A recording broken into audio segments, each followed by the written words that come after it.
International जरीदे में इमरान खान साहब की डयाला जेल से खबर का चले जाना और वो फीचर पूरा जो उनका लिखा हुआ है, गवर्नमेंट ने अपने एंड पे जो तहकीकात की हैं उनसे वो कह रहे हैं कि कुछ भी लिखा हुआ बाहर नहीं गया। तहरीक इंसाफ के बहुत सीनियर रहनुमा हैं, कानूनी माहिर भी हैं।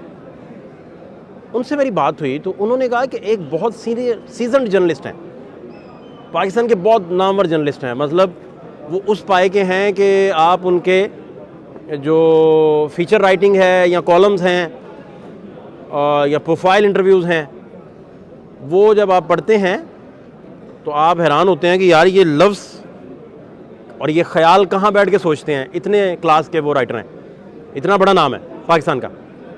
और उनकी जो वजह शोहरत है वो उन्होंने ख़बर एक दी तो उस खबर के बाद ज़ल्ज़लों का आलम था पूरे पाकिस्तान में, और वो ख़बर उनकी सिविल मिलिट्री कॉन्फ्लिक्ट का बायस बन गई थी।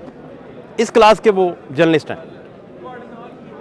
उनका पैगाम इमरान खान साहब को डयाला जेल में आता है और वो अपने पैगाम में कहते हैं कि अगर कुछ आपने अपनी तहरीर छापनी है तो मुझे बताएं, मैं किसी इंटरनेशनल जरीदे में छाप देता हूँ या छपवा देता हूँ। मतलब तो इनिशियली ये तय हुआ कि इमरान खान साहब ने अपने एक कानूनी माहिर और एक और कानूनी माहिर, दो बंदों को कहा कि मैं आपको ना लिखवा दूंगा तो आप उसे फिर छाप दीजिएगा। इनिशियली तो ये आइडिया डिस्कस हुआ, बिल्कुल इनिशियली। लेकिन उसके बाद खान साहब का लिख के देने का भी मार्जिन मौजूद है। ये तो इतनी बात जो मैं आपको बता रहा हूँ वो बात तो कानूनी माहिर को पता है। उसे इतना ही पता है कि हमें खान ने ऑफ़र किया था कि मैं लिखवा देता हूं तो आप दे दीजिएगा, और वो क्रेडिबल जर्नलिस्ट है, वो लिंक्ड है पूरी दुनिया में, उन्होंने बाहर छपवा देनी थी, कोई मसला नहीं था। अब दूसरा जाविया जो आप असेस कर सकते हैं, असेसमेंट के लिए देखें ना, आपने इंटरनेशनल जरीदे को जब वो रफ़ एक कॉलम भेजना है, एक अपना ख्याल भेजना है, तो उसे पता होना चाहिए कि ये इमरान खान साहब का ही है। तो उसकी अथेंटिसिटी के लिए क्या किया गया होगा? एक तो जो ट्रायल रूम है जहां ये साइफ़र और दीगर मुकदमात ट्रायल हो रहे हैं, वो काफ़ी बड़ा ट्रायल रूम है, और वहाँ एक दिन तो कानूनी माहिरीन जो हैं वो इमरान खान के साथ 6 घंटे भी रहे थे, और वहाँ वो आपस में बात कर लेते हैं। इमरान खान साहब ने कुछ लिख के देना हो तो लिख के देते हैं। तो ट्रायल रूम एक ऐसी जगह बचती है कि जहाँ कंफर्टेबली 3 घंटे तो इमरान खान को आराम से बैठना ही पड़ता है। 6 घंटे मैक्सिमम गुजारने पड़े, 3 घंटे लाजमी बैठना पड़ता है, 3-4 घंटे लग जाते हैं एवरेज, ऑन एवरेज। वहाँ तहरीर लिख के देना बहुत आसान है, और वहाँ कुछ भी लिख के देना, अपने वकला को हैंड ओवर करना, किसी जगह सिग्नेचर लेना, और वो सिग्नेचर्स वाली तहरीर भी जा सकती है वहाँ से बड़े आराम से। खान साहब अपना रफली लिखें और उसे सिग्नेचर्स करके भिजवा दें बाहर। या अगर जिस बंदे ने और ये जिस महान जर्नलिस्ट ने खान साहब को ये ऑफ़र की थी कि हम ये छपवा देते हैं, वो भी एक क्रेडिबल बंदा है, वहाँ भी क्रेडिबिलिटी चलती है। क्रेडिबिलिटी का बड़ा इधर, आपको कोई सोर्स क्रेडिबल बात बता रहा हो तो आप डिनाई नहीं कर पाते।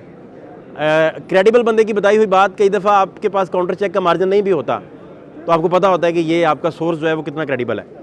तो इस तरह भी हो जाता है। लेकिन जो आपका ट्रायल रूम है, ट्रायल रूम में पूरा मार्जिन मौजूद है कि आराम से बैठ के 3 घंटे में तहरीर लिखी जाए।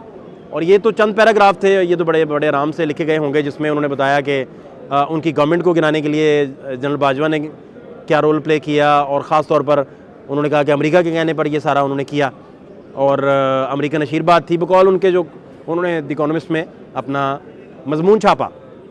तो उसके मुताबिक तो उन्होंने बताया कि इंटरनेशनल साजिश थी, और अदम एतमाद को लेके वो सारा उन्होंने पूरा का पूरा दोबारा से किया, जिसका बड़ा वावेला पूरे मुल्क में मचा हुआ है। लेकिन इसमें ख़बर ये थी कि एक बहुत बड़े जर्नलिस्ट ने इस मजमून को द इकोनॉमिस्ट तक पहुँचाने में बहुत अहम रोल प्ले किया, और खान साहब के पास ट्रायल रूम में बड़ा अहम और बड़े लम्हात होते हैं जहां वो सुकून से बैठ के लिख भी सकते हैं, बता भी सकते हैं, और कोई तहरीर उन्होंने बाहर भेजनी हो, कोई फ़ाइल बाहर भिजवानी हो तो वो भी भिजवाई जा सकती है। इस वजह से इस इम्कान को खारजुल इम्कान आप नहीं कह सकते कि खुद लिख के नहीं कुछ दिया। हाँ, इनिशियली जिन लोगों को पता है कि प्लान डिस्कस क्या हुआ था, किसका पैगाम आया था, वो भी आपको बता दिया, लेकिन जिस चीज़ का इम्कान मौजूद है वो भी आपसे डिस्कस किया है। फात शहबाज खान को इजाज़त दीजिए, अल्लाह ने के मान।